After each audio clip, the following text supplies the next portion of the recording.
ভারত বাংলাদেশ গেদে সীমান্তে বিএসএফ এর ৩২ নং ব্যাটালিয়নের পক্ষ থেকে দুদেশের যাত্রীদের জন্য বিশেষ ঠান্ডা পানীয়র ব্যবস্থা।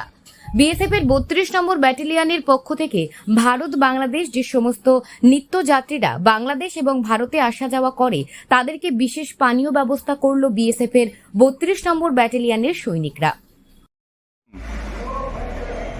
বিএসএফ এর উদ্যোগে এই শরবতটা বাচ্চাদের জন্য অনেক প্রয়োজনীয়, যারা লাইনে আছে, এবং এই গরমের মধ্যে সবার জন্য উপকার হবে।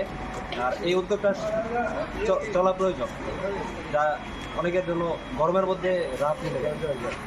এই তীব্র গরমে নিত্যযাত্রীরা যারা বাংলাদেশ থেকে ভারতে, ভারত থেকে যারা বাংলাদেশে যায় তাদের কথাকে সামনে রেখে তাদেরকে সুব্যবস্থা করছেন বিএসএফ এর ৩২ নম্বর ব্যাটালিয়নের সৈনিকরা।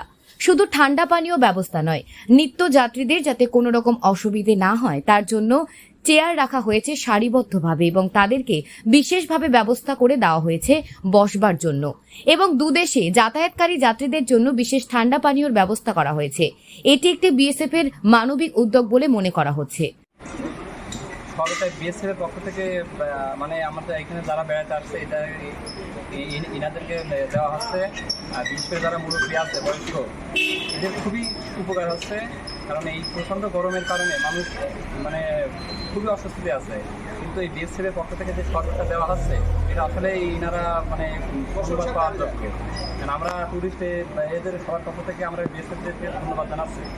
আর বিশেষ করে যে গেটে ঢোকার সময় একটা ফ্যান দেওয়া আছে, ইনাদের দায়িত্বে যদি আর কিছু ফ্যান এখানে লাগাই যায় তাহলে পরে আরও একটু ভালো হয় আর কি।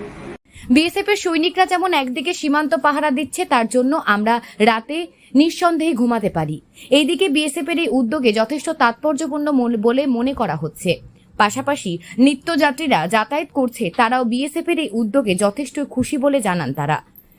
বিএসএফ এর এই মানবিক উদ্যোগ যথেষ্ট তাৎপর্যপূর্ণ, সাধারণ মানুষ খুশি বিএসএফ এর এই উদ্যোগে।